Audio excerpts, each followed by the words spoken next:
Is that you, partner? Do you have the bow? Wonderful. Just go ahead and slide it under the door for me and I'll unlock it for you. A little bit slow, aren't you? Yes, I locked you in, and until you give me my bow, you're gonna stay in there, like Tantalus in Tartarus.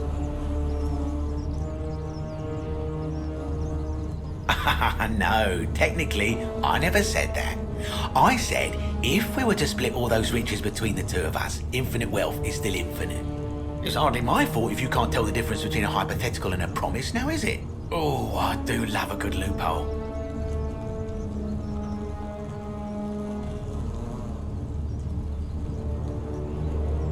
You're just gonna have to take your chances, I'm afraid.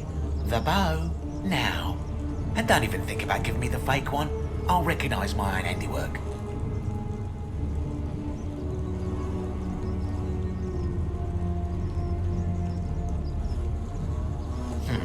I would reconsider my position quickly if I were you. I'm not sure if you noticed, but you're stuck in there with a hornet's nest, and they can be rather aggressive toward intruders. You know, some say it takes 27 hornet stings to kill a man, but I always wondered how anyone could have known that. Let's find out if they were right, shall we?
My beloved Galatea, I write this so that one day, when we're finally together, you will understand what I've done and why I had to do it. The others will call me mad or a monster, but I don't care what they think. Everything I'm doing here, I'm doing for you. I'll start at the beginning. Soon after my arrival here, as I walked down a corridor lined with golden statues, I thought I heard a whisper behind me. a rasp of air, as if vocal cords of metal strained to say a word or two. I tried to dismiss the idea, tried to concentrate on my work as the city's medic, but that tortured whisper haunted me. Weeks later, in the hallway to the bathhouse, I heard it again and found myself drawn to the statue of a Roman woman wearing a stola. Her face was contorted with anguish and fear, and disturbingly, it was as if she was looking right at me. As I walked past her, I heard that strained whisper again, and turning back, I discovered that even though I had moved, she was still looking right into my soul. That was when it dawned on me. This was no statue. This was a woman trapped within that golden prison. Naturally, I told the others, but when I could not reproduce the results of my experiment, they would not believe me. But from that moment on, I knew the full horror of this place. Immobilized within these statues are living human beings. It was that day, my love, that my heart broke.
You're not supposed to be here.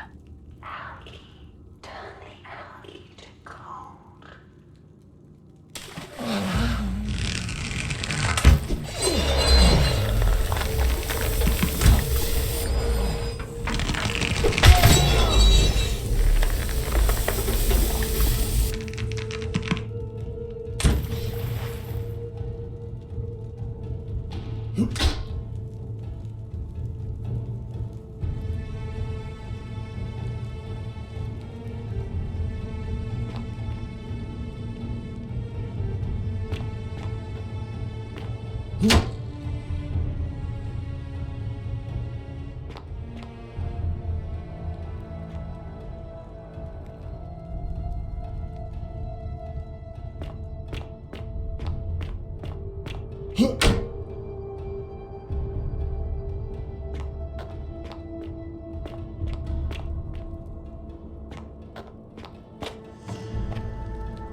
My beloved Galatea, after I learned the terrible truth about the golden statues, I wandered the city as if in a nightmare.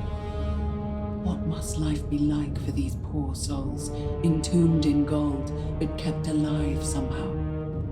Trapped in their own personal Tartarus, consigned to eternal torment, too horrific for any sane mind to comprehend. I tried to offer them what small mercies I could. I began to talk to them, to keep them company. I'd imagine backstories for them, give them names, and tell them of the world, of the histories and stories I'd learned as a child. As the others became more concerned by my charity, I sought solitude from them, preferring the company of my tormented charges. Discovering a way into the abandoned palace, I began to spend my days walking its halls and sharing with its occupants ancient tales, my mind turning to those of Apollo and Daphne, Perseus and Medusa, and Pygmalion and Galatea. Pygmalion, the sculptor, who fell in love with a beautiful statue, and who, praying to Aphrodite for aid, discovered that his beloved Galatea had come to life. It was then that I heard you whisper to me, Galatea. Forgive me. I know that is not your real name, just one I have borrowed from a story. But when I turned to look at you, I saw the most exquisitely beautiful woman I have ever known. Your face, forever frozen in a look of haunting sadness. Our meeting gave me new purpose, to free you from your golden prison, so that I might one day hear you speak, not just whisper your true name to me. So I gathered tools for the long and difficult task ahead, barred the doors to this place, and set to work.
Help us!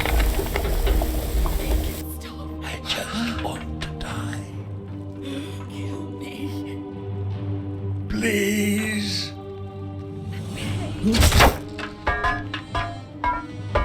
Make it stop.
My beloved Galatea, my attempts at freeing these souls from their golden prisons have not been going to plan. My first charge was a Greek woman who I called Iodame after the Athenian turned to stone by Medusa. Drilling through the gold that encased her, I was vindicated by the discovery that beneath half an inch of gold, which is so rigid it must be some kind of alloy, was living flesh. Unfortunately, this golden alloy seems to have fused with her skin, so removing it exposed the sinew and muscle beneath and appeared to cause her great pain. At first, I braced myself, expecting that inflicting such pain would break the golden rule, and yet, somehow, it did not.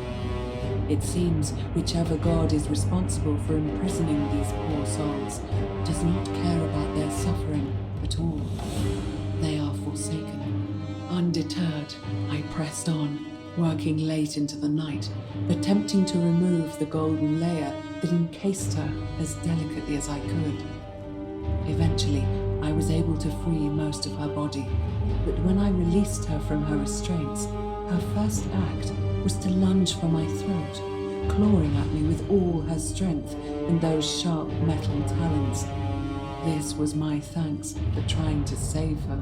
Whatever possessed Iodame to attack, she was clearly not a suitable subject for my experiment, and I was forced to lock her inside an isolated wing of the palace and bar the door. As I continued working on others, I could hear her flailing and launching herself at the other side endlessly. Regrettably, my other experiments bore similar results, and after relocating a few times, most of the palace is now too dangerous to work in. Still, as much as my heart aches to know that you're suffering, I cannot risk attempting to ungild you yet. Not until I have perfected a method that will bring you back to me, whole in both mind and body, and ensuring your humanity is preserved. I promise you this. One day we will be together, even if I have to free every last statue in this God's forsaken place.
And you must be the wretched snake who broke into my palace and disturbed my experiments. And worst of all, look at what you made me do to her. This never would have happened if you just stayed away. You're going to pay for that.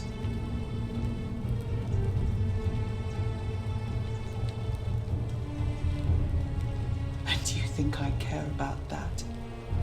I don't care what happens to me, as long as you get what you deserve. Liar! I locked and barred the gate. I left a message warning you all to leave me alone. I just wanted to do my experiments in peace, for her. And now look at her.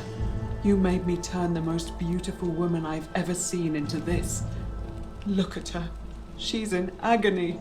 All I wanted was to spend my last moments with her, to see her beautiful face, to hear her speak freely, instead of in those cryptic whispers. But as soon as I began my work, she stopped whispering to me. And now I discover she started whispering to you instead. What's so special about you?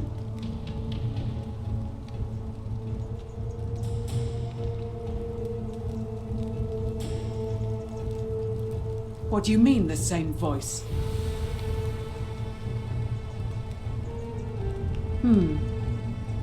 Yes. I remember when they used to whisper to me. They did sound similar. I just thought it was because all voices sound the same when they whisper. But now that I think about it, they were all benevolent and seemed to share a common knowledge. But if these bodies are mere conduits for that one voice, then this body is nobody. And everything I've done here was... Wait, I see what you're doing. You're trying to steal her away from me. Were you planning to wait until I'd done all the hard work, then swoop in? Is that it?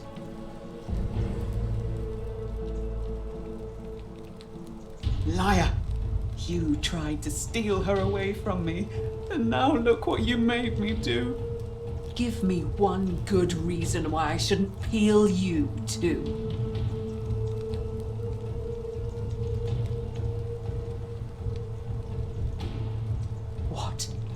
What are you talking about?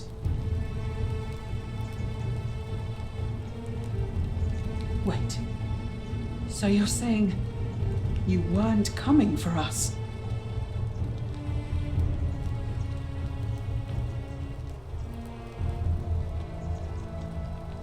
So I did all this. I ruined her. For nothing. What have I done? Oh God, I feel sick. I can't bear the thought of her being like this, and in so much pain. It's the air coming into contact with her flesh. It's agonizing for them. But the only way to fix it will be to break the golden rule and let it run its course. At least that way she'd be golden again, and we'd be together. All it would take is one little cut.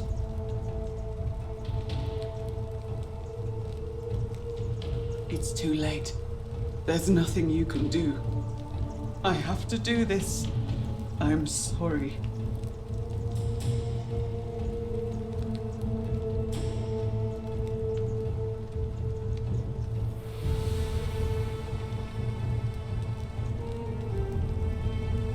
What? Wind back time? What are you talking about?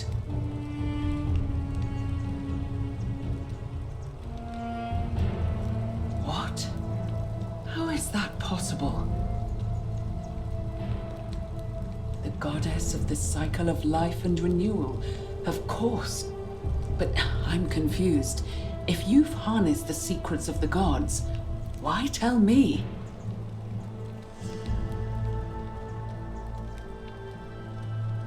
I see. Well, I'll trust you to honor our bargain. But if you don't, mark my words, I'll break the golden rule and kill you and everyone else in this city. As a quid pro quo, here is the only thing of value I have left. The key to the chest in the Shrine of Apollo. There should be something in there that's useful to Lucretia.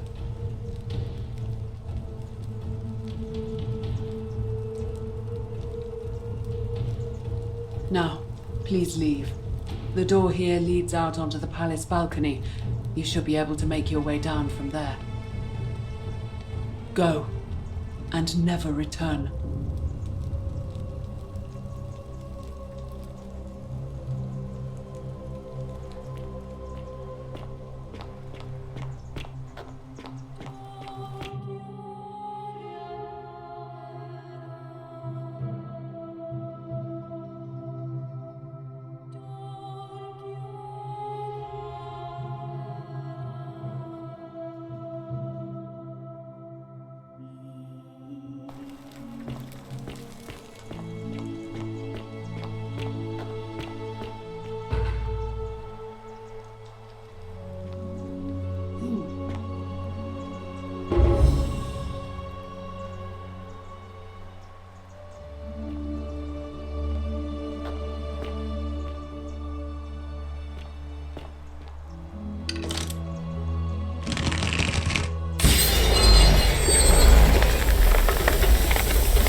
Ah, a new face.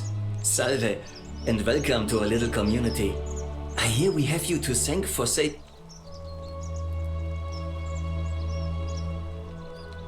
You wouldn't believe how often but once you get... Nice to talk to you.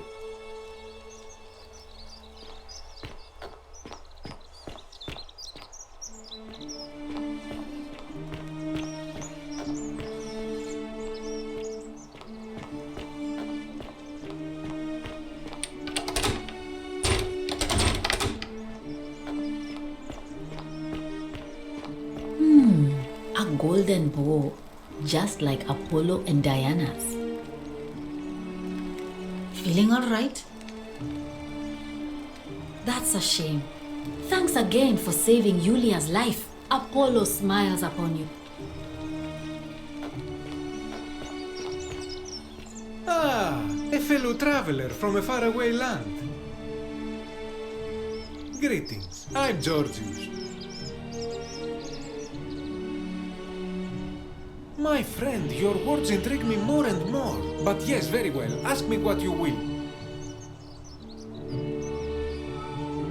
And in a city full of Romans, you are asking me? Because I am Greek. Let me tell you something about Greeks and Romans. My name is Georgios, yes. But the Romans, they do not care. They hear me say Georgios, and they think, ah, he must mean Georgius. Good Roman name. They do this all the time. They see us worshipping Zeus, they copy us but call him Jupiter. They take Hades and call him Pluto, Persephone, Proserpina. I am flattered that they copy our ideas, but why must they change the names? Do they want credit for making it all up? Do they want to forget where it came from? At first I pull my hair out. After a while I give up and I become Georgius the Roman. I accept the world is Romana. Plus I have no hair left to pull. But my point is this. If you want to know who stole an old Greek name, look no further than the sticky-fingered Romans. The plague you seek was pilfered from a collection of old Greek relics by none other than Duli. He cannot help it. Like a typical Roman, he likes shiny things, especially those that once belonged to my people. And besides, it makes him happy. So I say, let him keep it. I believe he still has it with him, in his cell. Just opposite the Temple of Demeter. I hope that our paths cross again soon, my friend.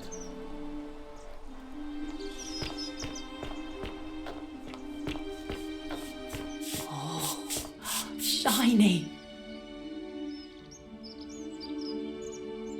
Salve and welcome. Need something?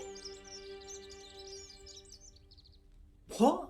You've been here a few moments and you're desperate to get out already? Why not give the place a chance before you try to leave? Good people here. Galerius works hard on the farm so I can put food on our tables, and Lucretia tries to keep us healthy.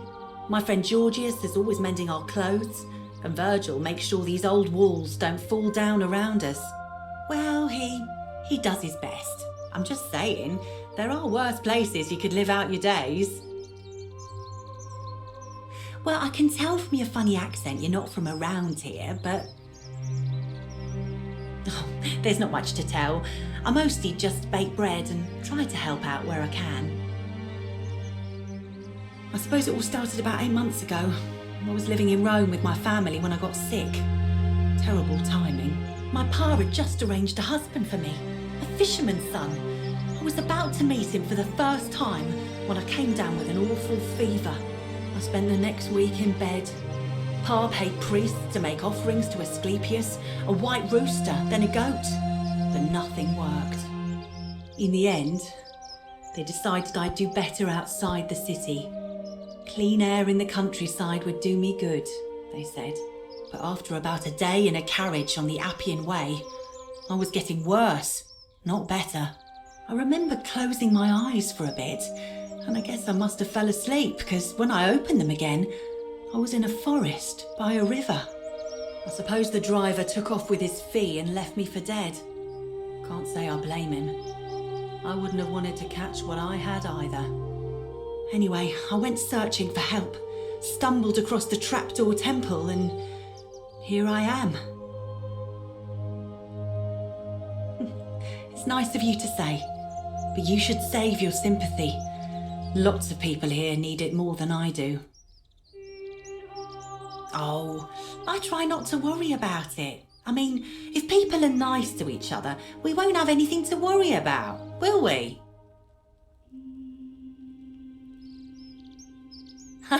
You're funny. I bet my friend Georgius will like you. And those interesting clothes of yours. And I'm sure he'd love to chatter about the golden rule with you too. He'll be just across the forum in his shop. All right. Thanks again for taking care of our problem. I won't forget it.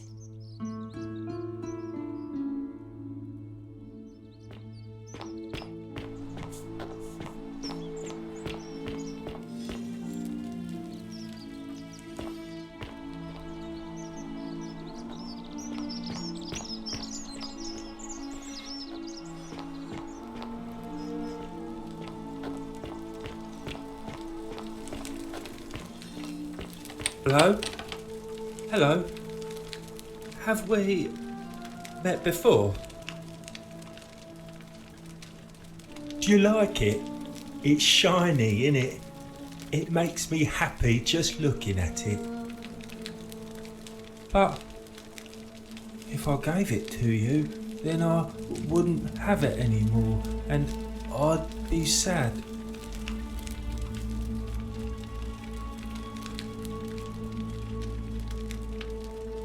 But it's mine, and I really like it.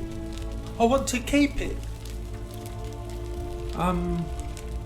Well, if you get me out of here, then I wouldn't need it anymore because I'd already be happy.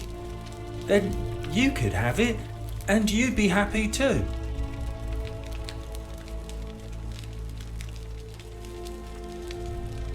Like Galerius? He's nice. I like Galerius. He made me a doll and everything.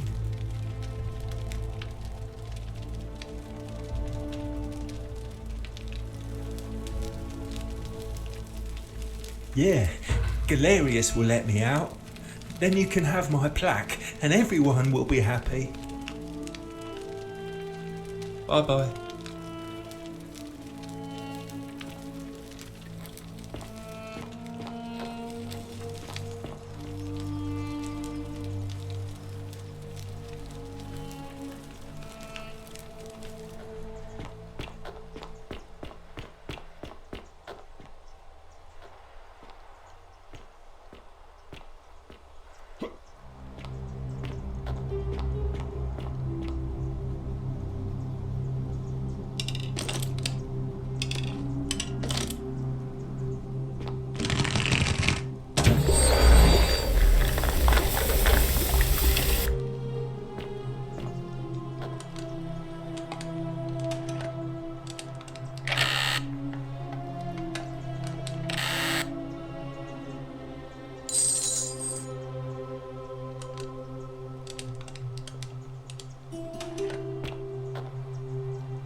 Horatius? Looking a bit troubled I there. wonder how much one of these Still no statues sign of worth on the Santilla. outside. And I haven't slept right 3 weeks. Don't be too hard on yourself. From what I hear, nobody saw it coming. Anyway, I thought you Stoics weren't supposed to worry about things you can't control. Yeah, but I keep thinking, what if there is something I can do? What if she's out there somewhere suffering, waiting to be found? Sounds like you're torturing yourself. Leave that for the gods. Try to relax, get some rest. Tomorrow's a new day. I suppose you're right. Name's Rufus. Better watch your step.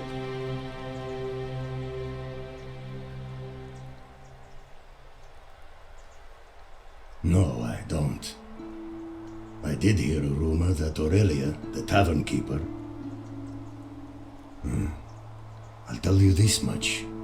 I hate the fact that my survival depends on the common sense of other people. I mean, all these people just bumble along like nothing's wrong. While we're one bad seems like I'm the only one ready for what's coming. Whatever that is. I don't know. But did you ever get the feeling some of these statues are watching us when we're not looking? Like they're waiting for something. I don't like it.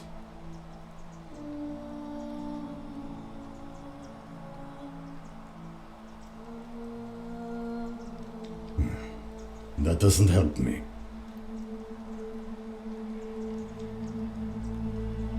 No idea what you're talking about?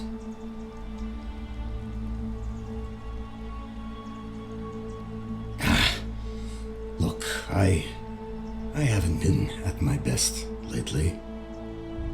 I know that. It's the rheumatism. It starts with constant pain in all your joints. Then the pain starts to mess with your head. Makes you angry. Mean. I know that's not an excuse for how I acted.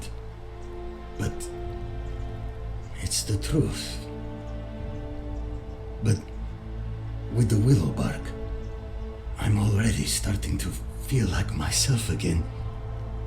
I'll leave him alone from now on. It's not as if I was ever going to hurt him anyway. I was just lashing out. I'm going to go and clean up the graffiti. Just forget this ever happened, will you?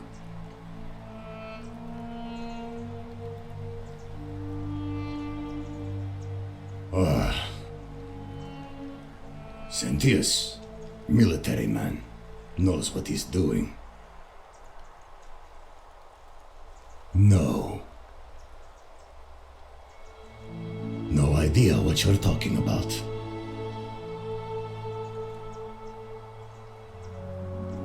What? That was Galerius, not you. Oh, he got it from you? I guess you did help me then. Huh. I think I have seen that plaque. Sorry I lied. Can't be too careful these days. Head into the caves behind the theater. Turn right, then right again. Oh, and here. You'll need this key.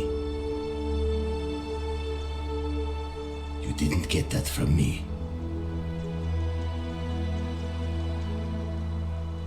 See you around.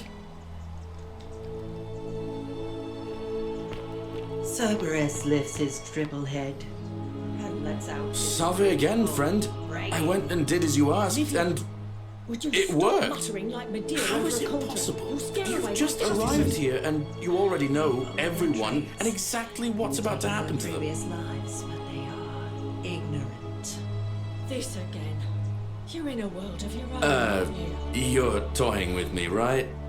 Wait, you're not kidding, are you? That's the only way you could have known. You're a bit like... Oh, what was his name? Sisyphus. Yeah, that's the one. Old King Sisyphus. Sisyphus was a Greek king a long time ago. For daring to think he could outsmart the gods, he was given a terrible punishment. He was forced to push a great boulder up to the top of a hill.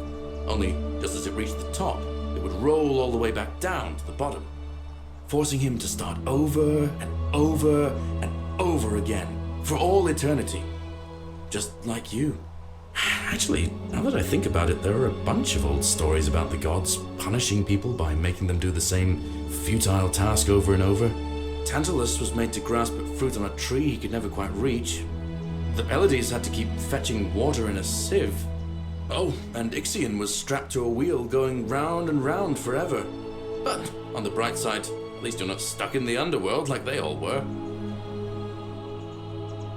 Anyway, I don't know which god you managed to upset to get yourself into this position, friend, but you seem all right to me. So, I'll tell you what. I'll keep doing whatever I can to help you. And you just focus on finding a way to break the cycle you're in. Oh, that's kind of you to say. Now, I'm going to keep your secret. Although, it's not as if I'll remember this next time we talk anyway, right? Oh, and if our conversations ever start to annoy you, just tell me you're busy. I know when I'm not wanted. May fortune smile on you, friend.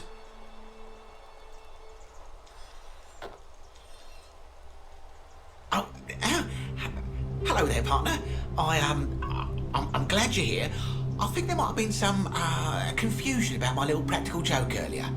You see, my plan was to give you a little fright. You know, like two friends joking around at the Saturnalia, and then, surprise, I'd open the door. But when I opened it, you were gone. Partner, I swear, this is just a misunderstanding. Look, why don't you keep our bow as compensation? Fine. It's a credit to you that you're able to see the humour in all of this.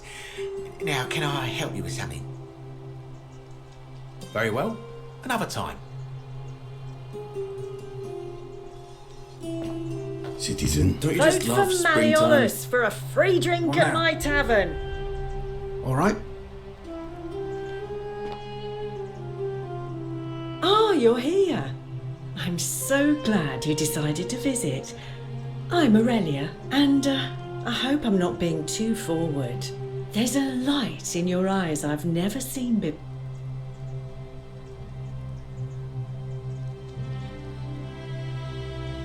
What was that? Some kind of joke? If it was, it wasn't funny. I take back what I said. Suddenly, I don't find you so intriguing anymore. Let's just forget that ever happened, so we can at least do business. So, not for a few weeks now. Last time I saw him, he was sitting at a table with Georgius, whispering about some job. I remember because they kept looking over their shoulders as if they didn't want anyone else to know. So, naturally, I hovered. The one word I kept hearing was vanishing, and then, the next day, Kubash just disappeared. Coincidence? I think not.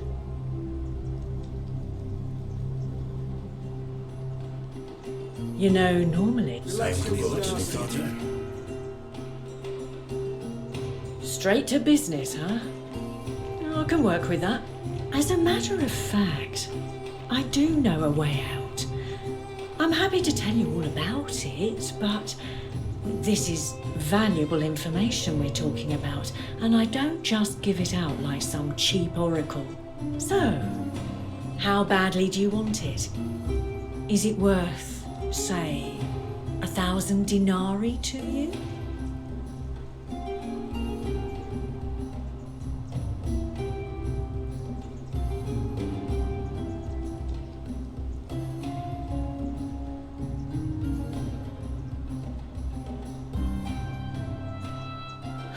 It's hardly my fault if people misunderstand the terms of a deal.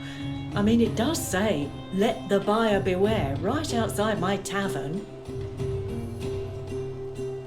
All right, see ya.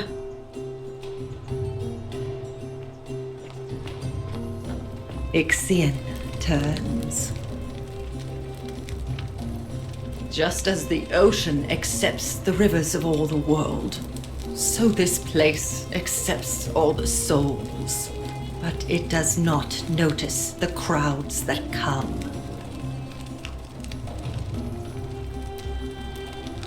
Say it. Speak its name. Then it is true. I was right. I thought I saw it, but when the rest of them could not, I kept thinking I must have gone insane. I had to tell myself it was true over and over again, until I wasn't sure if I was deceiving myself. I must apologize if my words seem cryptic. I'd found comfort in reciting the Metamorphoses by our great poet Ovid. He gives such an uncanny description of this place. I cannot help but wonder if he himself came here. Would you like to hear it?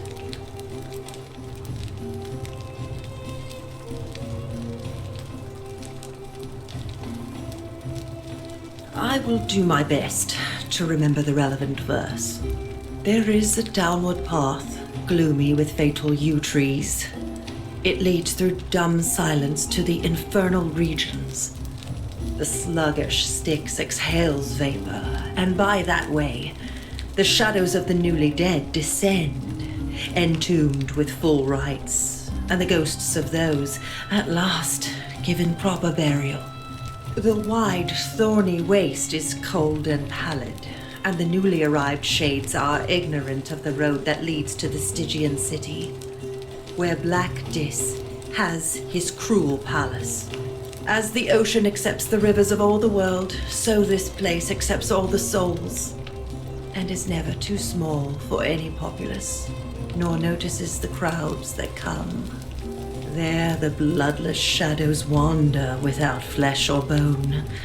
Some crowd the forum, some the house of the ruler of the depths. Others follow their trades, imitating their previous lives. And still others incur punishment.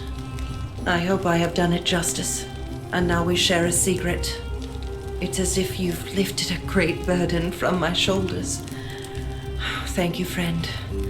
I think I should rest.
Lies! It is time the Golden Rule was exposed for what it is, a children's fable, exploited by a treacherous leader to instill fear in all of us.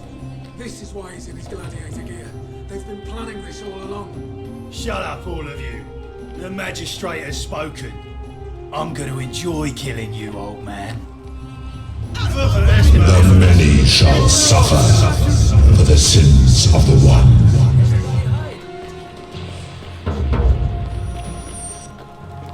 Run side to side!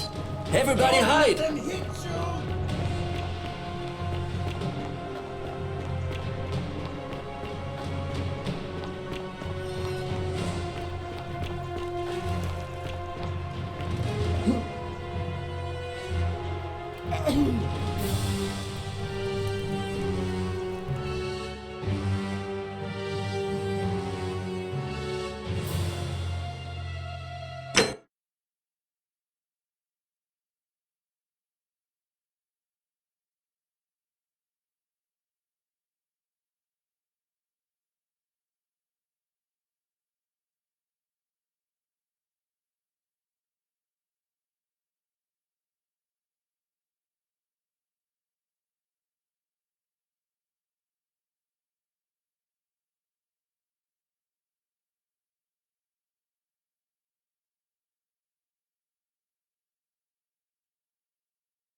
wise. It is time the Golden Rule was exposed for what it is. A children's fable, exploited by a treacherous leader to instill fear in all of us. This is why he's in his gladiator gear. They've been planning this all along. Shut up, all of you.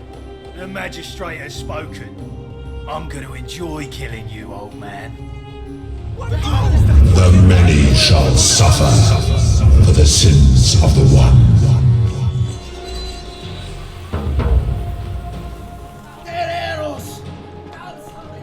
It's real! The Golden Rule is real! Sudiria, please grab us.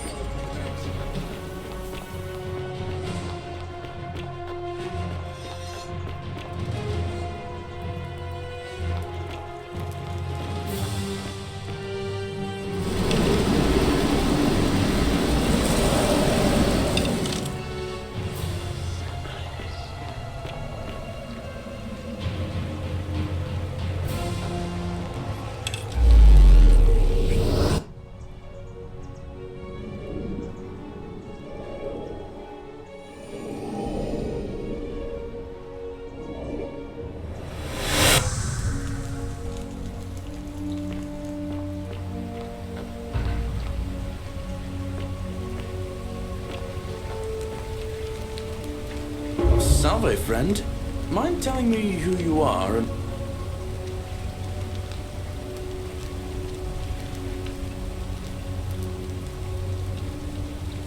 Oh, sounds serious. Yulia? Alright, let me... I'll...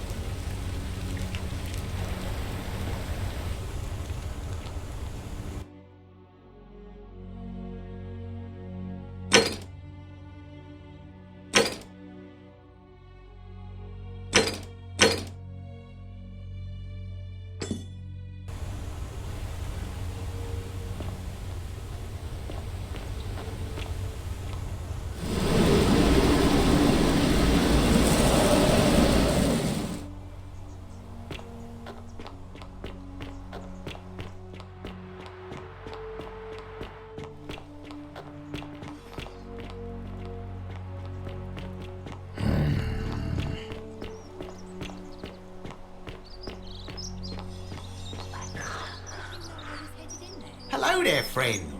May I say, that is a glorious bow you're carrying. Do you mind if I ask where you acquired it?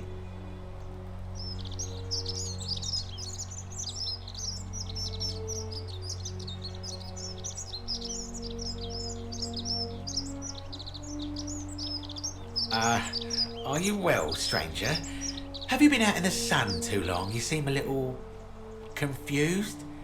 Perhaps you should go and see Lucretia in a clinic. Very well, another time.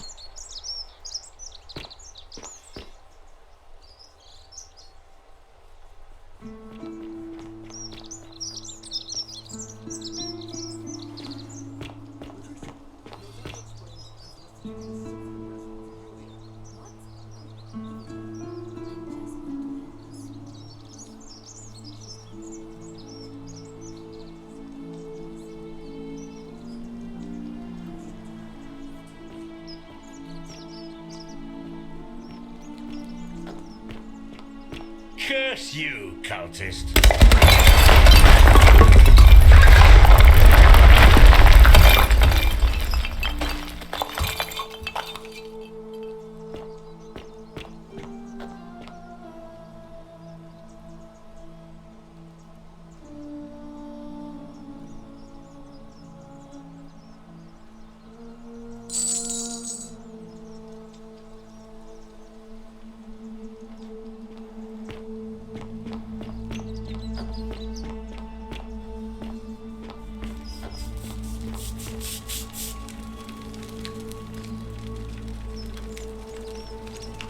Ah, a new face.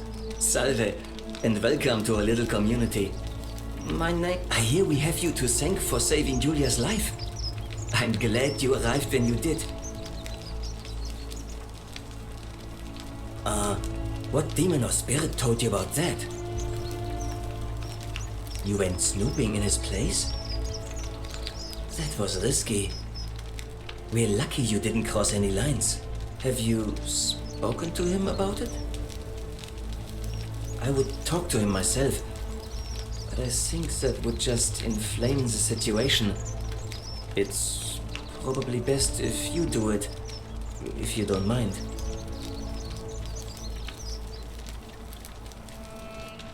Nice to talk to you.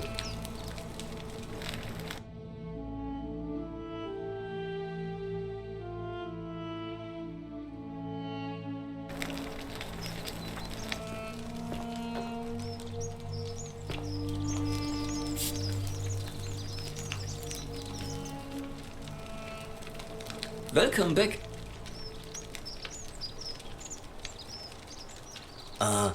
What demon? You went. Have you... I would talk to him myself. Well, help up, but... I like that. Nice to talk to you.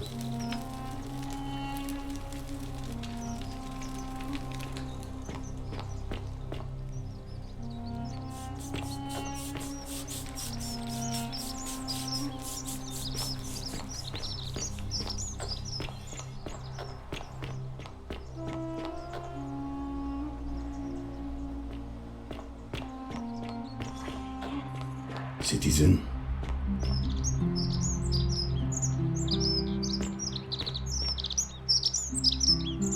Name's Rufius. That's all.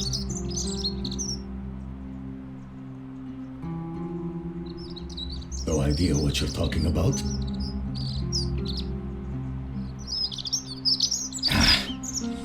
It's the rheumatism. I'm...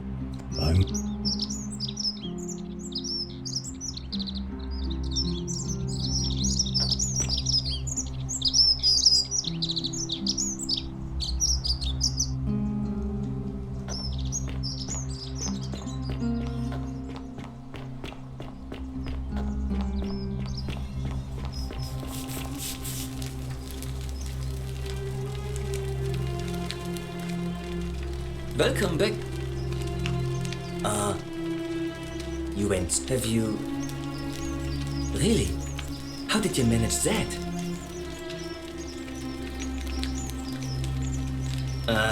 Poor fellow. I've heard that can really mess with a person's head. Well done for figuring that out. Really? That's promising. I'll keep an eye out for him. Nice to talk to you.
Ah, a visitor.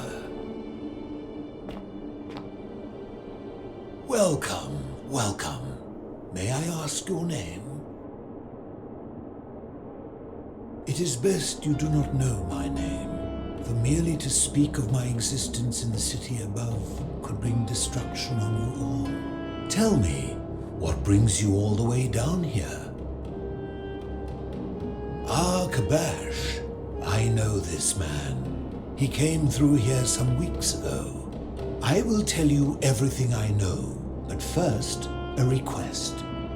I have been living down here alone for many years, with nobody to talk to but myself. The one thing I long for above all else before I die is a good philosophical argument with somebody astute. I'm hoping that person is you. Let us find out with this simple question. Have you deduced the name of the god responsible for the Golden Rule? Excellent. I see you are indeed quite astute. Very few come to that realization before their time in the sun is over. Now, will you join me in a friendly Socratic dialogue? Wonderful. Then let me begin with a question. Would you say you know the difference between right and wrong?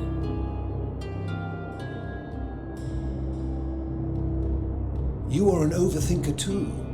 We're the same then. It is probably why I became a philosopher. But if you struggle with right and wrong normally, then down here with the Golden Rule, surely your struggle can only have become more difficult. Well, that's reassuring. And the truth is, you're not alone. You see, out there in the world, being uncertain about right and wrong was acceptable because our mistakes rarely had consequences. So we would tell lies and bend rules and turn a blind eye and rationalize, and yet still find a way to think of ourselves as good people. But under the Golden Rule, morality matters. The slightest wrongdoing could result in a mass execution. So to navigate this maze, we would have to be certain about the difference between right and wrong. Wouldn't you agree?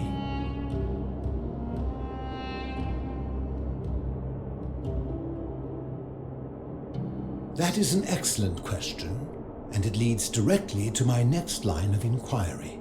So let me ask you this. Is there one system of morality which is always perfectly correct, which you could follow in every situation and always do the right thing? How can that be?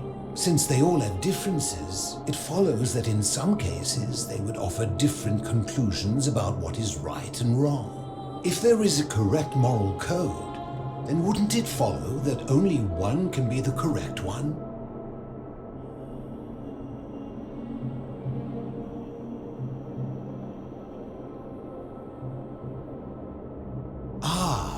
You know, I think you'd find an ally in Herodotus, a scribe from among my people who lived some 400 years ago. He told the story of a man named Darius, whose curiosity was piqued when he learned that a certain tribe had the practice of eating their dead.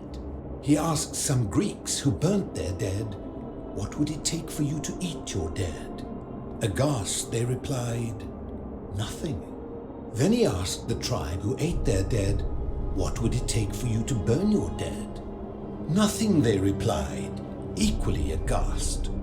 From this, Herodotus concluded that custom is king, that right and wrong are merely local ideas which do not survive the journey from one tribe to another. I take it you're in agreement?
Then let me ask you this.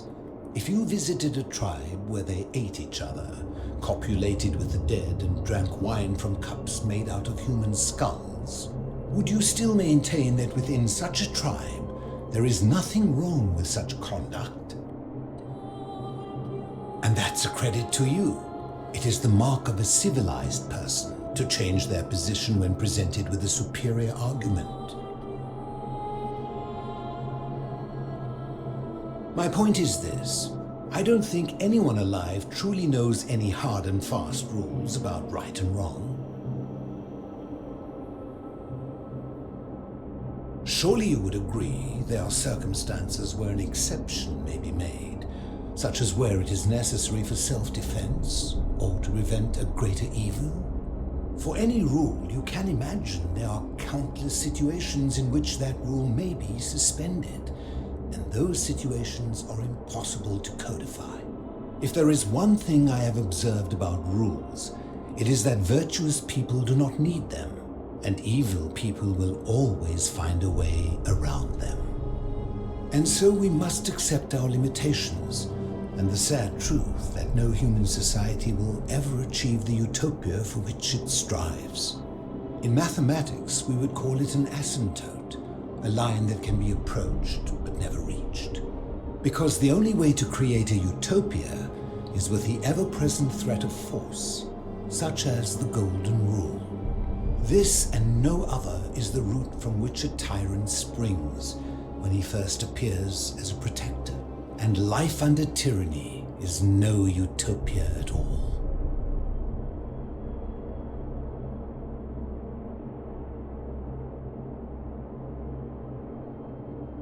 I'm glad to hear that. In any case, thank you for humoring an old man. I would be happy to answer your questions. You mean, how did I end up living alone in this cave with nothing but these relics of the past for company? It's a long story. I was a quarrelsome young man. At 19, I left Corinth for Rome to study rhetoric at one of her finest academies, so I could argue more forcefully. Back then, I used to enjoy verbally sparring with everyone I could, and I was good. One night, I found myself in a tavern in an argument with a drunken mercenary. It became heated. He drew a gladius, and I won the argument, but lost my life. I woke up on the banks of the Styx at a campfire opposite Karen. Of course, I tried to persuade her to let me return, but even with all my skill, I failed. I settled in, made friends, and learned what I could, quickly realizing our little community faced certain death under the Golden Rule. So I began looking for a place to hide underground. Fortunately, I found this place waiting for me. You see, I was not the first to take refuge here. I returned to my friends above, persuaded them to join me, and 12 of us descended for the last time to live out our days hidden from Hades' tyranny. They are one and the same. The Romans call him Pluto, but long before that, my people called him Hades. My generation was wiped out, turned to gold, many years ago. My friends and I were able to avoid the same fate by hiding down here. I think it's safest to assume that if I was to return, Hades would realize that his furies hadn't finished the job, and he'd send them after me again. I fear that if you were to utter my name in the city, even by mistake, that Hades would hear you and know I am still alive. I'm afraid I am the only one left. There were 12 of us in the beginning, but one by one, my friends passed away. Some from malnutrition, others from madness and despair. It has been lonely. Before my unexpected visit from Kabash some weeks ago, I had not seen another person in many, many years.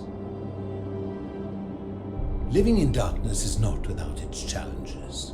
The first challenge is diet. Fortunately, I found that eating fresh fish provides most of the nutrients I need. And sometimes, when there are Greek people living up above, I surface at night and salvage the offerings they've left in the temple of Demeter. The greater challenge is the isolation, so I like to imagine arguments, where I argue both sides. But, like so many things in life, arguments are better with a partner. As you wish. Ha! If I did, would I be living like this? Did we not discuss it at length already? Oh, I see. You're toying with me. Ha! You seek the plaque bearing the Egyptian inscription. It is a cursed object, and I would be happy to give it to you if Kabash had not already taken it. I will tell you, but you may find him hostile. To prepare for your encounter, there are certain things you must know. Very few know this, but before the Romans came to this city, it was once entirely Greek. The architecture, the temples, and the people. When the Romans came, in typical fashion, they claimed it as their own, built over everything that could be built over, and renamed the things that could not. Thus, the shrine of Persephone became the shrine of Proserpina. And when they found an obelisk bearing the name Hades, they tore it off and replaced it with Pluto instead. And the city's dwindling Greek residents, witnessing this compulsive Roman conquest, decided to preserve what they could of their heritage. They gathered their art and valuables, secreted them away through the temple of Demeter, and hid them here, out of reach of the Romans.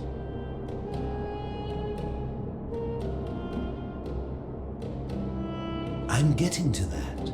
You see, it was among these old Greek relics that I found the thing you seek.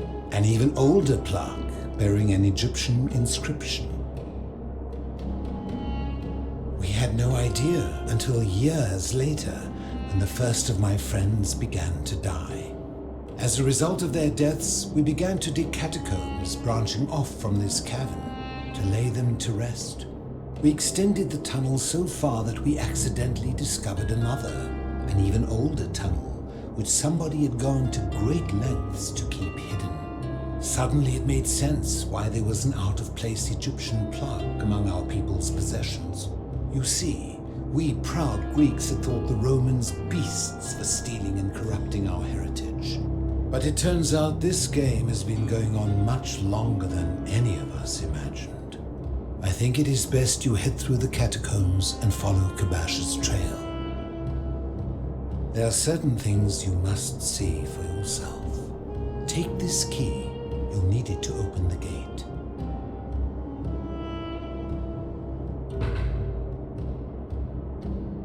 I enjoyed our chat, but please, keep my presence here a secret, yes?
Stop! Do not come any closer. Who are you? I am Kabash.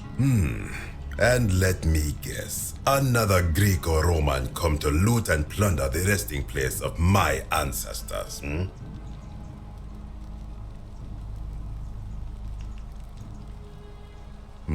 To what end? That is welcome news. You really are not Greek or Roman, are you? I was planning to return it myself, but for now, I must remain. Here, take it and restore the honor of Osiris.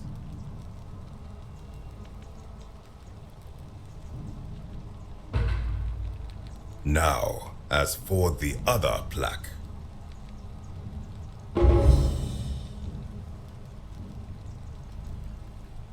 Indeed, I have it right here. I stumbled across a collection of dusty curiosities while searching for a place to hide from the hungry children of Amit, and there it was. You may not. In fact, I am about to destroy it. Because it speaks a treacherous, blasphemous lie. I will tell you, but first, do you know what this place is? Indeed, and I see you know our history. This is the Duat. See what has become of it. I have been down here for weeks, piecing together its story, and here is what I have learned. As Egypt declined and the Greeks had their turn to flourish, their souls came here in great numbers. But instead of adopting our ways, they copied and corrupted them. When they found the obelisk bearing the name Osiris, the true god of the underworld, they desecrated it, removing his name and replacing it with Hades. Even the ferryman of the dead, known to my people long before as Kerti, they renamed to Keron. As if that desecration was not enough, they built over this place, using it as the foundation for their own underworld, so that ours was forgotten. My only solace is that the Greeks then suffered the same fate when the Romans rose to power, renaming Hades to Pluto, and the cycle began anew.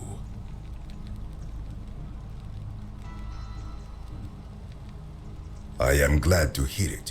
Which brings me to this other, fourth plaque.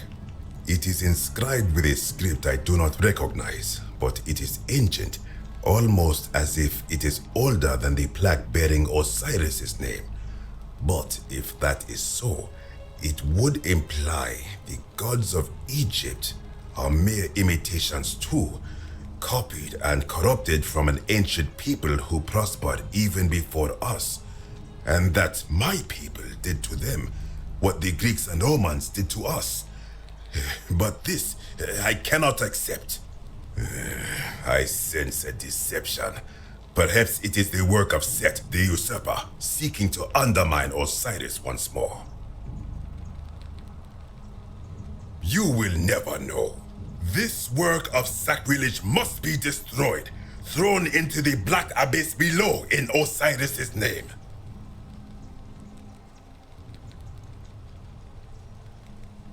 You are too late. It is done.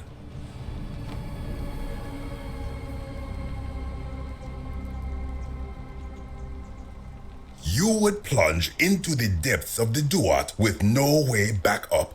Madness. If it will help you to see reason, then ask. I am from Rakotis, which you may know as Alexandria, the name of the city the Greeks built over it. I was a fisherman, like my father before me. Since the Romans had taken over from the Greeks, I took the opportunity to learn Latin and eventually traveled to Rome. When the fires broke out last year, I tried to help. I gathered terrified locals into my boat and led many of them to safety farther along the Tiber. On my 7th trip, a passenger demanded I wait for his brother. But we were full to almost sinking, and smoke was all around us. I told him his brother would have to save himself, and he tried to bribe me by placing a coin into my hand. When I refused, he drew a dagger and thrust it between my ribs. I awoke on the banks of the river to a stranger wearing a ram headdress. He said his name was Kirti, and at the time, I simply thought him odd. It did not dawn on me until much later that he was the Kirti, the ram-headed ferryman described in the Book of the Dead. This is where I belong, as caretaker of the memories of my people. If our ways are to be remembered, it falls to me. I think if someone is to break the golden rule, it will not be me, for I try to live as I always have by the command of the goddess Ma'at. Do to the doer to make him do. As for the punishment that will come from it, I finally understand why it has long been said among my people that gold is the skin of the gods. I do not know. What could possibly lie beneath the underworld? Perhaps it is infinite darkness. Perhaps it is the lair of Amit, the devourer of souls. All I know is, it would be unwise to venture down there. Is everyone so contrary where you are from? Do not even consider it. Good. Be gone from this place. Wait, you are planning to go down there. I see it in your eyes. You would plunge into the depths of the Duat with no way back up. Madness. We shall see.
When I told you that you would not find a way back up, that was not a prediction.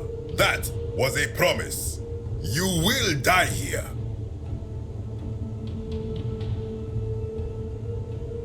I disagree.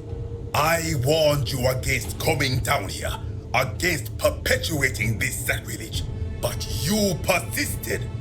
You have undermined and dishonored the true God of the underworld. How did you think this would end, if not with bloodshed? Very well, I will listen, but if I sense deception, or if you further insult my gods, I will carry out my threat. So tell me, why should I let you live after you salvaged this instrument of blasphemy?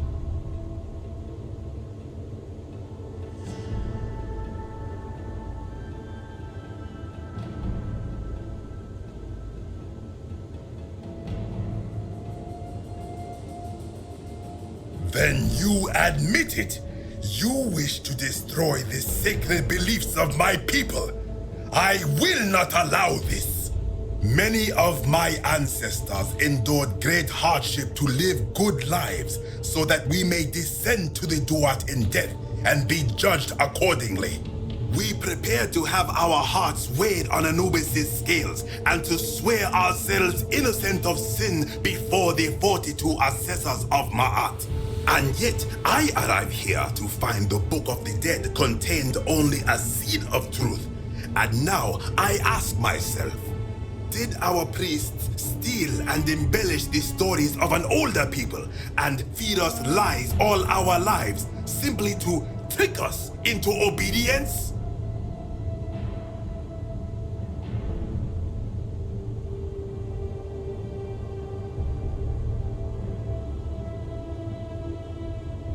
I am not sure I follow. Speak plainly.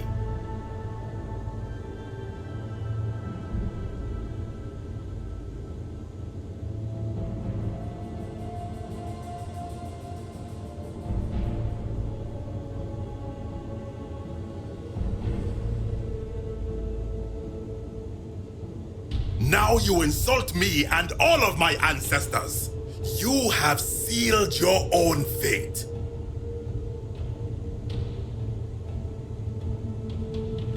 Good. I welcome it. You see, the philosopher told me that each time it breaks, Osiris bellows with rage, and his voice shakes the very foundations of the earth. I can only hope one more tremor will lay waste to this fragile place once and for all, and you along with it. The many shall suffer for the sins of the one.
What?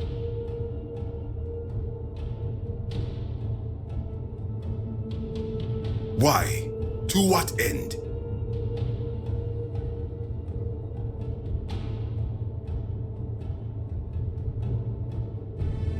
But why? What business could you have with Osiris?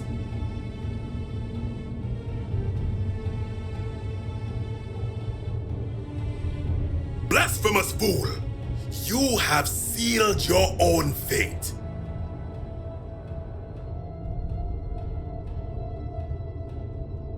Ha, good.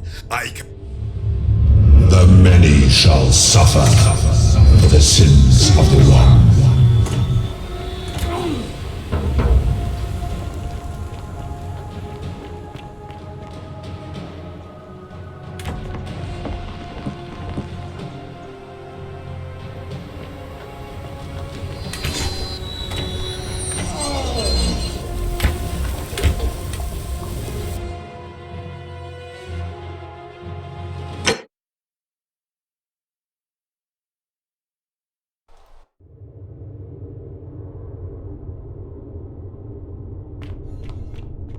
When you what? Why?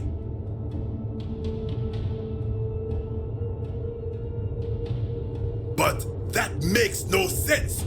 How would it honor him to place?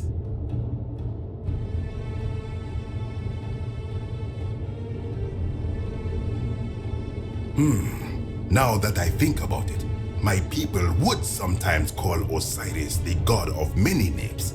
Perhaps it is so. But the underworld of my people is so different to this one, and so unlike the way it was described by our priests. Many of my ancestors endured great hardship to live good lives so that we may descend to the Duat in death and be judged accordingly. We prepare to have our hearts weighed on Anubis' scales and to and yet I arrive here to find the Book of the Dead contained on. Did our priests steal and embellish the stories of an older people? Blasphemer! You have... The many shall suffer for the sins of the one.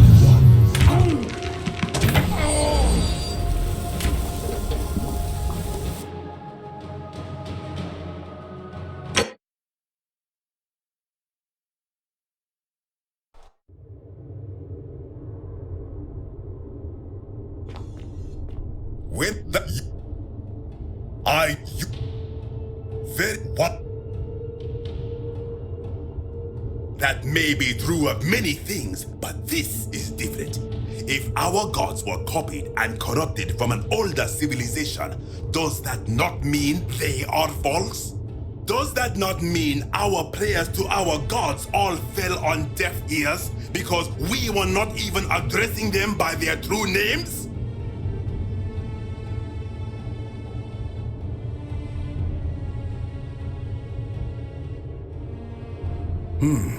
Now that I think about it, but the underworld of my people is so many of my ancestors, and we prepare to have our hearts weighed, and yet I arrived. Did our priests steal?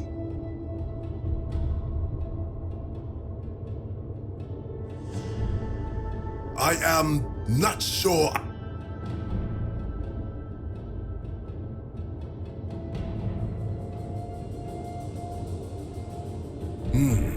Perhaps there is some truth in that. What is your point?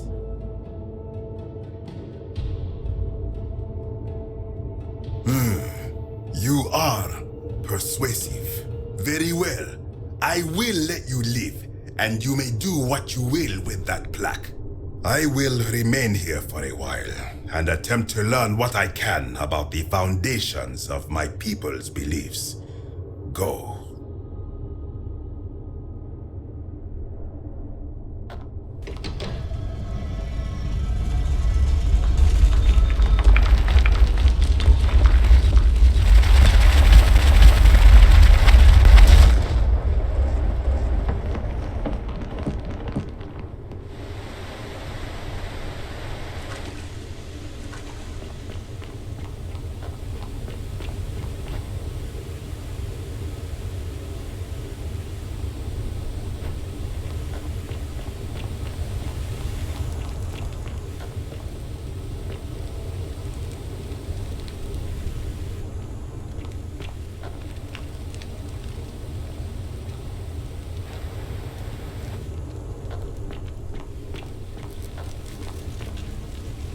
You again. What is it now? Of course, as the Roman.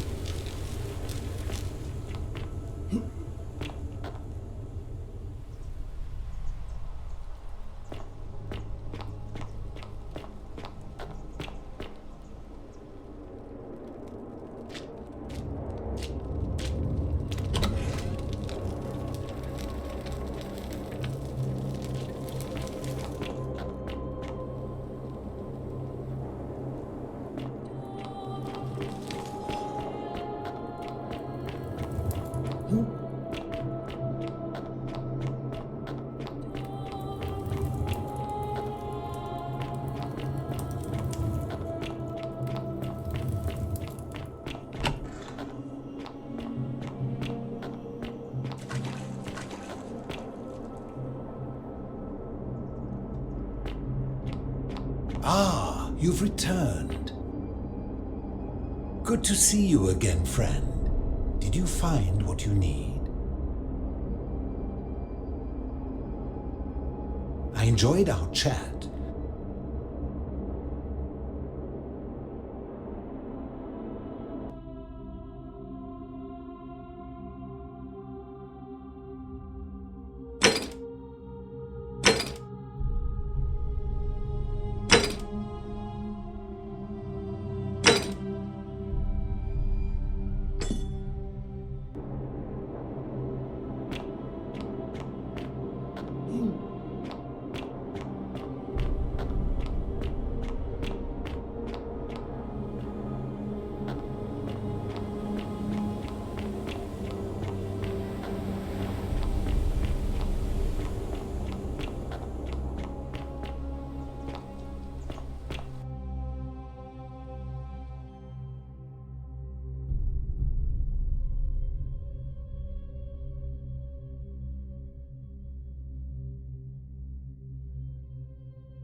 Thank you. Thank you. Domitius doesn't usually let anyone in here without a hefty tribute, so you must have been desperate to see. Look, if I had a Roman plaque in my possession, I'd be happy to sell it to you, but I don't, so I can't. I trust you can see yourself out.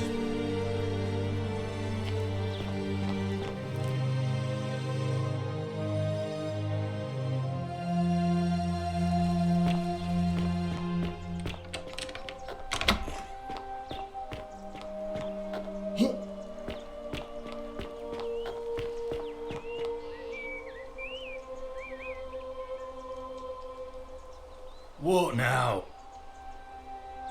Whatever.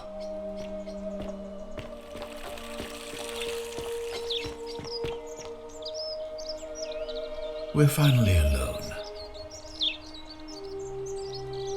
We have? Wait, if I understand correctly, I must have entrusted you with figuring out who... Is that about right? Seems right. I think it's best if I hang on to it. You mean to ask, why am I unwilling to trust a newly arrived non-citizen with access to our water supply, the lifeblood of this city? I'm sorry, but that is simply out of the question.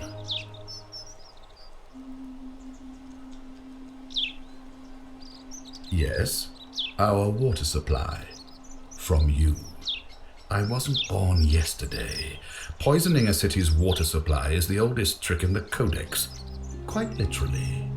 Aeneas the Tactician wrote a siegecraft manual for military commanders some 300 years ago, recommending the poisoning or pollution of cisterns. And I'm beginning to wonder if the culprit we're looking for might, after all this, be you. Perhaps it was a mistake on my part to place so much trust in you.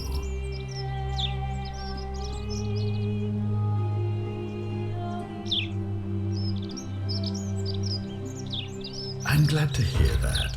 Now, was there something else?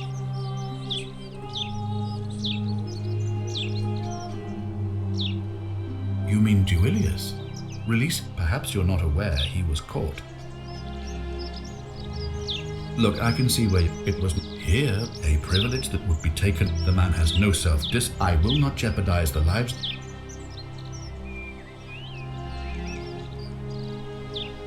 Of course, what is it? Yes? Why do you say that?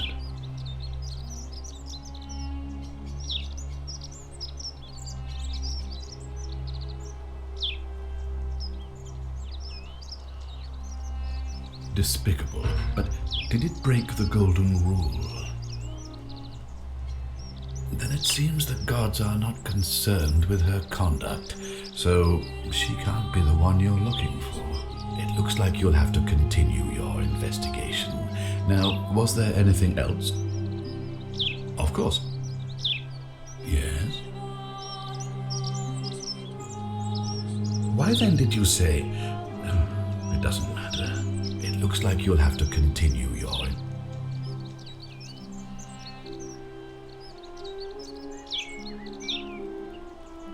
Ask then.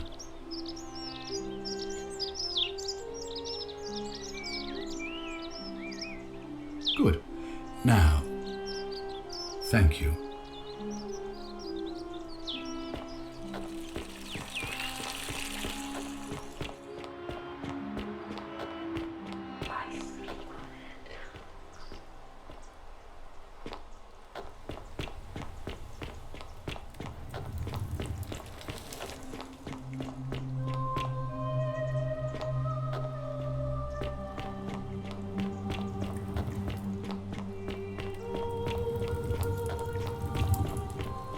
Cerberus lifts his dribble head and lets out his threefold praying.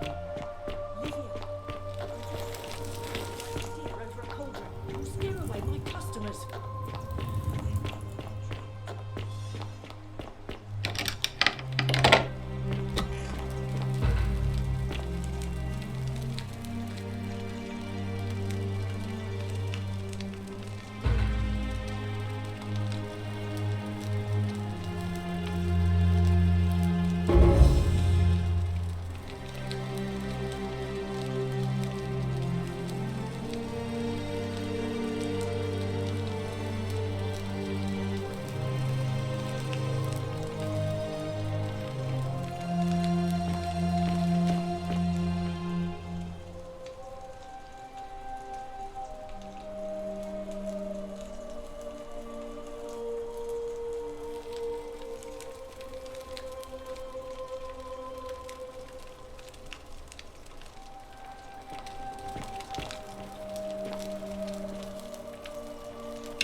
Oi!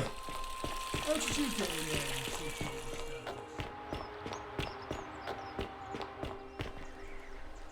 Salve again, friend. I went and did as you are.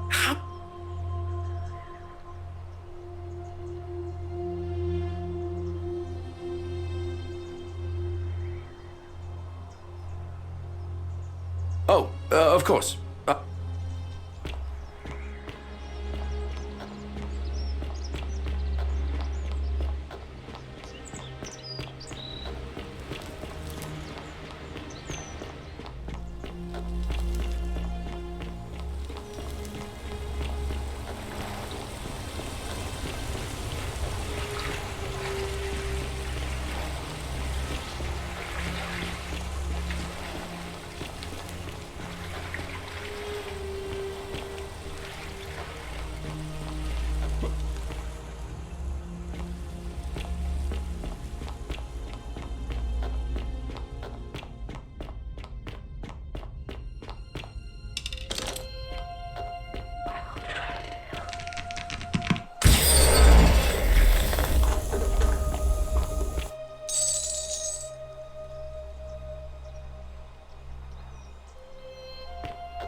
Salve, friend.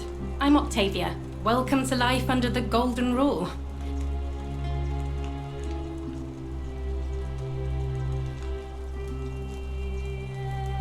That's good, in a sense. If you're not on edge, you've not been paying attention. But, well, it's slightly less terrifying anyway. We've all been where you are now. I remember when I first arrived. I used to lay awake at night contemplating the big questions. Why am I here? Is there a way out? What is the Golden Rule, and who or what is responsible for it? I still don't have any of the answers, I'm afraid. I don't think anybody does.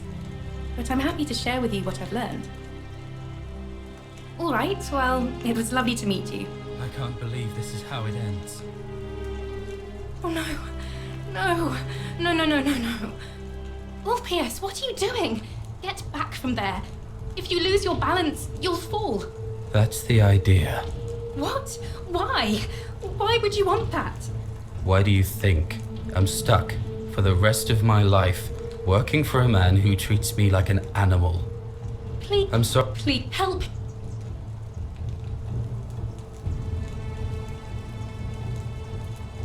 Thank you. And please.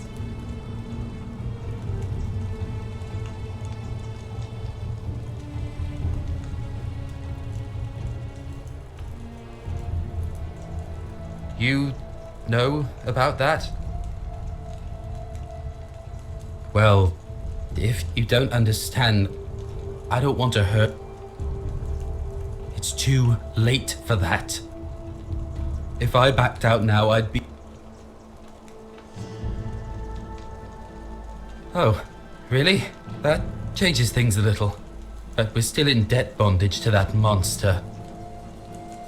Unless you happen to have 2,000 denarii to pay off both of our debts.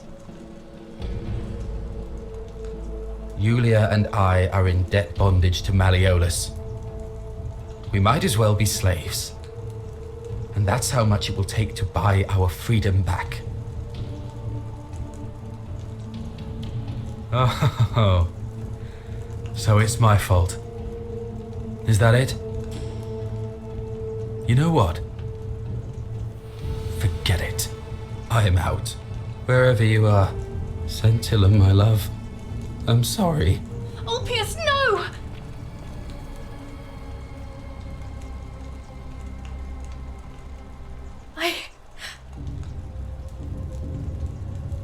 That was... I'll have to let her... and I'd best...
Shiny.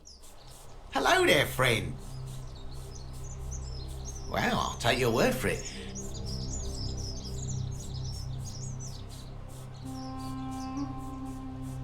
Now you're talking, I'm interested. How about 100 denarii? Oh, that's a little excessive, don't you think? It's not the bow of Ulysses we're talking.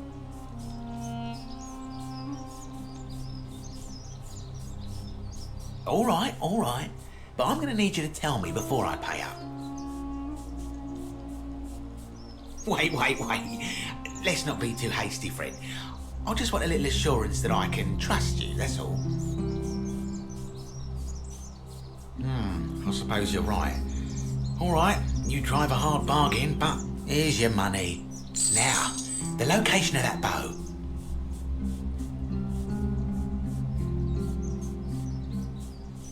What? But I already knew that, you imbecile. Everyone knows that. I can't take that golden bow because stealing from the goddess in her own shrine would break the golden rule. You promised to tell me where I could get one of my own. What is this? Some kind of joke? I don't believe this is happening.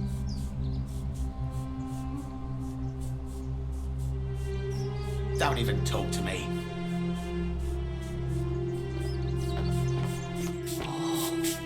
Shiny. Salve and well. All right.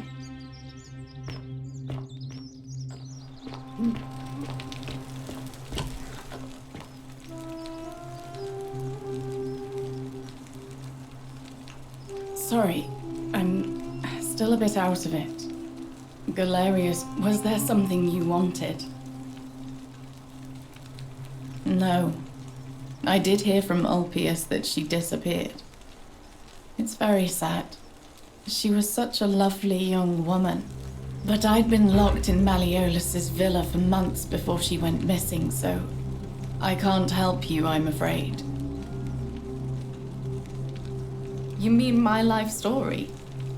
Oh, well, I grew up as part of a big family in Rome.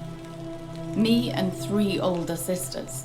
Our father found good husbands for my sisters, but I wasn't cut out for that kind of life. So he found me a job as a scribe for a prominent merchant. It was a good life for a while, until 7 months ago when the fires came. My colleagues and I worked desperately to try to protect our warehouse. We must have had 100 workers passing buckets of water, chanting prayers to Vulcan, but they fell on deaf ears. The fire was relentless and it claimed everything and everyone. Well, almost everyone. My employer told me to grab what valuables I could and flee for the Tiber with the crowds. I remember diving into the river and then the next thing I knew, I was waking up on the riverbank not far from here. Thank you, but to be honest, sometimes I think dying in that fire might have been a blessing, given what's happened since. If that's your idea of a joke, it's not funny. Go away.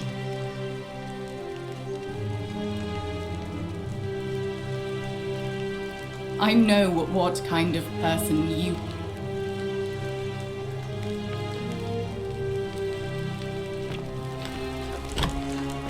Welcome.